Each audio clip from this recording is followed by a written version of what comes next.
We're in the Big Snowy mountain range today. It's gonna be a 3-day trip. Me and the dogs are gonna hike across the entire range.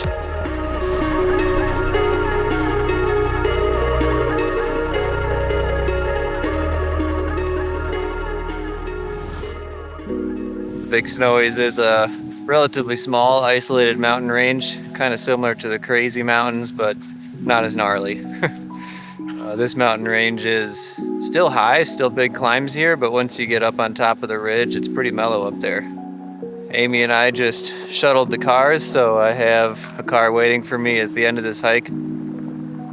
This is a pretty remote area. It doesn't see a lot of traffic, so even though there are national forest trails, they probably aren't going to be maintained super well.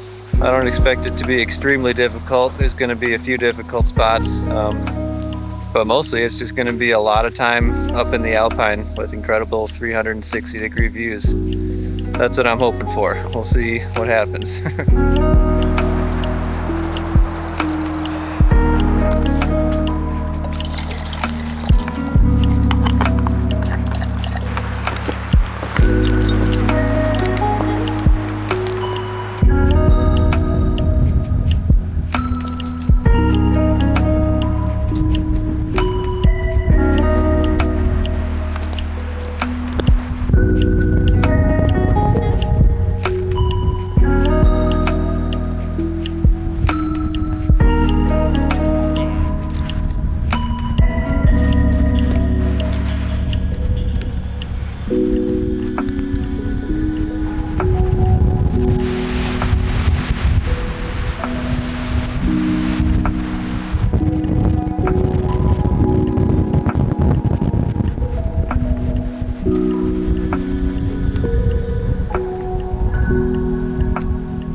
Hear that?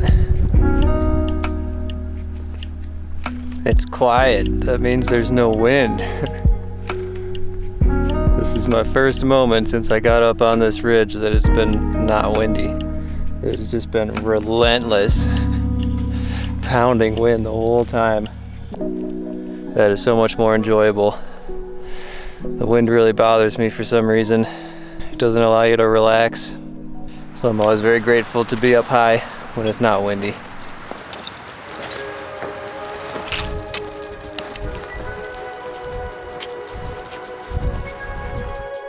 I summited that peak over there. That's Lost Peak. Followed the ridge line all the way to where I am now.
Alright, so this is probably going to be the most difficult part of the whole trip. I have to come down that, get onto this ridge line, follow that ridge line all the way over. So so that I can get down into that valley. Then I'll just have to go right back up once I get over there.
So the plan was to follow this ridge line, go up and over that little peak, and then down that tree-covered slope. But it looks like I can just go down this. It's gonna suck. It's pretty steep, but it's not too steep.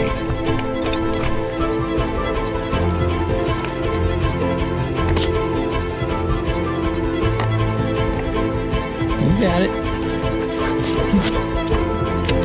There, good job.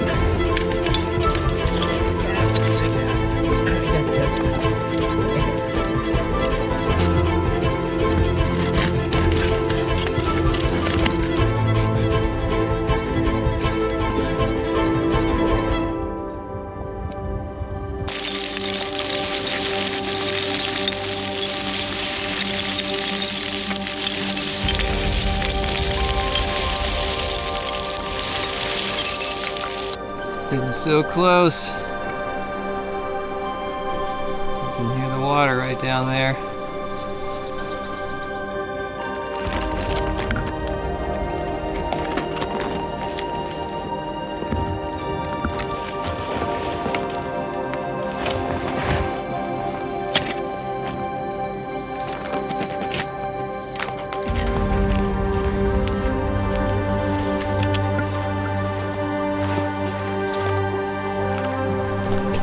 Nick, you ready for water?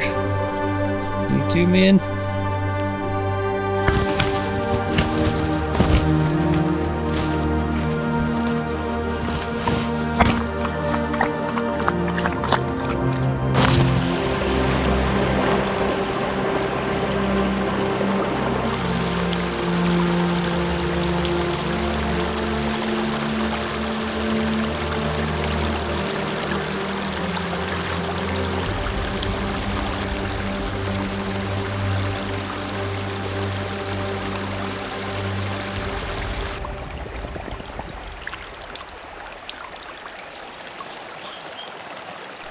So I came down right about there.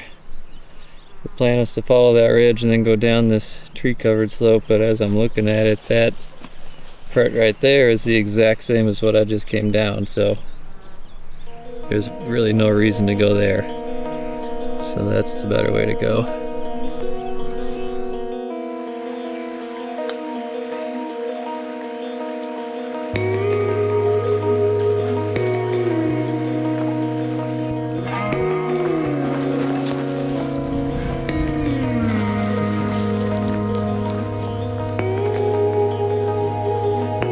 I'm about to climb back up onto the ridge where it's going to be dry again. There's going to be no water sources.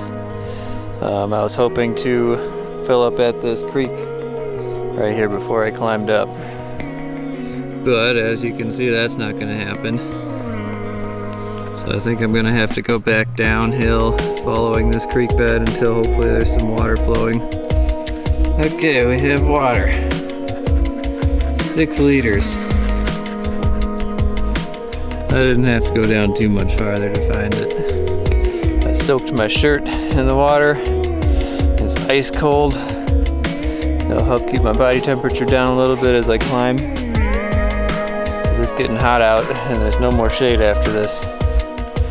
And then potentially I might have to complete the entire rest of the ridge before I find water again.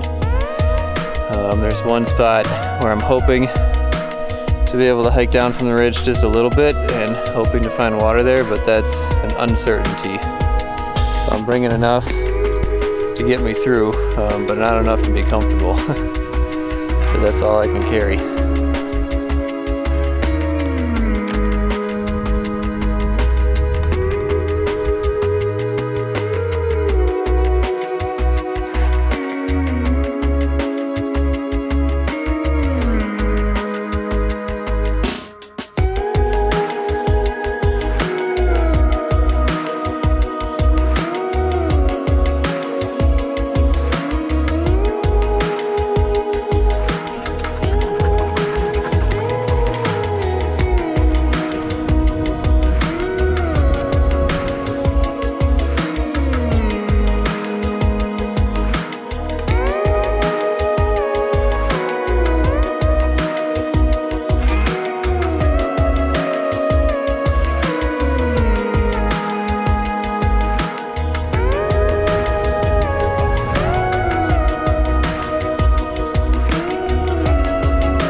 I'm at the spot where I might be able to find some water. This might be like the only place I can find water up on the ridge without going down too far.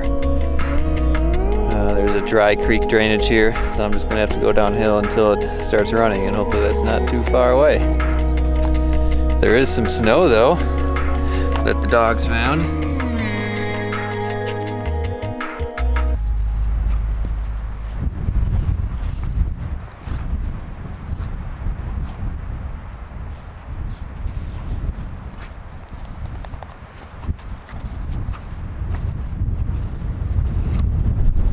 Okay, it looks like that's what I'm working with. Just a trickle coming off of this snow.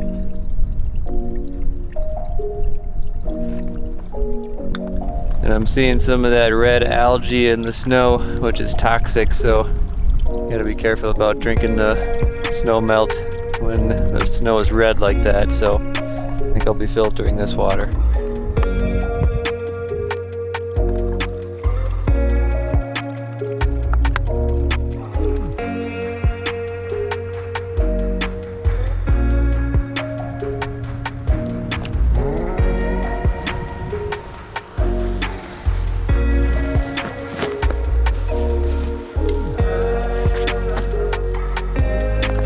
Yeah, you're free.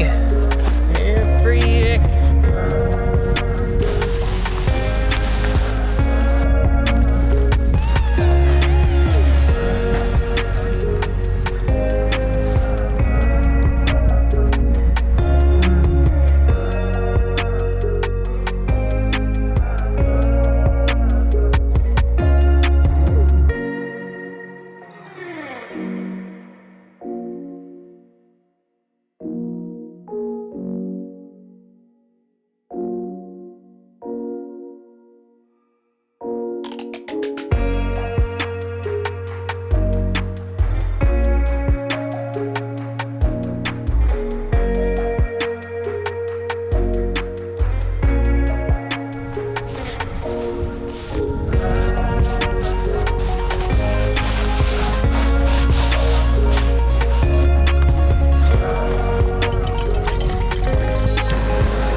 Yesterday was a pretty hard day.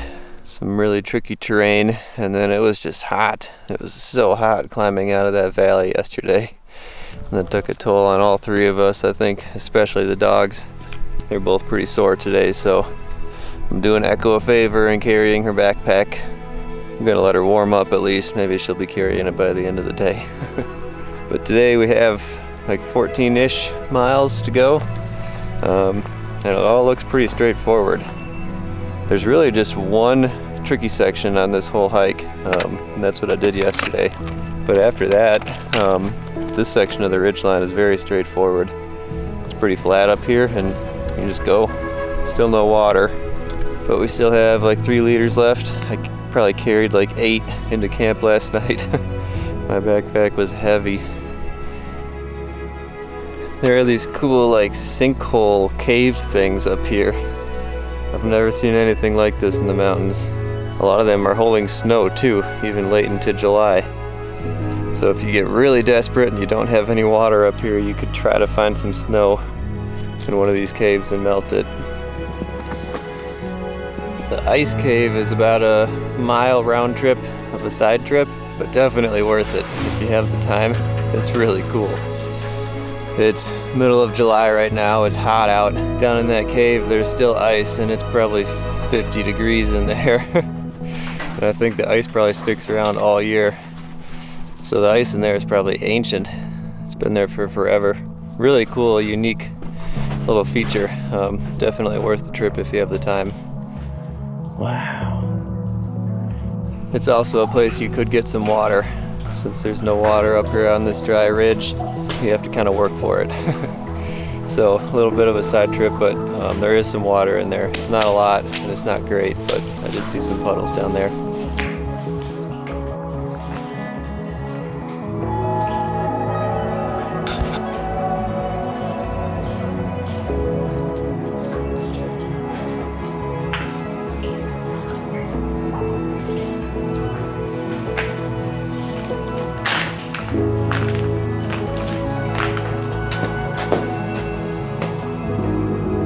So the turnoff to go on the trail that we're supposed to go on is pretty easy to miss. This is the trail you've been walking on, pretty obvious. And you have to go down this way.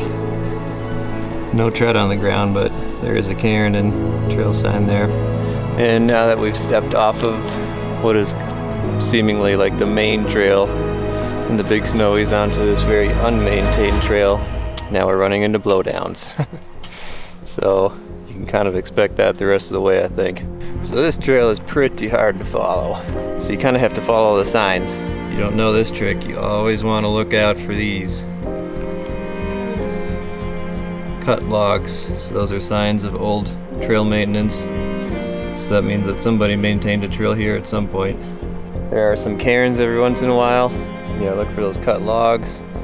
Sometimes there are marks on the trees that the Forest Service makes. It looks like a lowercase I has been carved into the tree.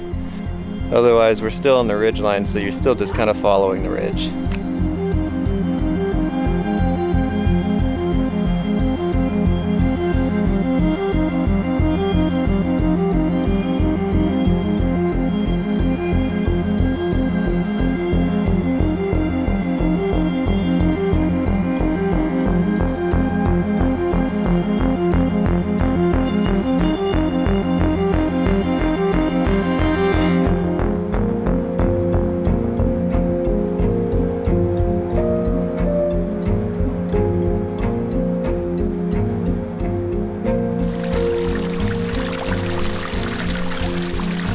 The first flowing creek since about this time yesterday.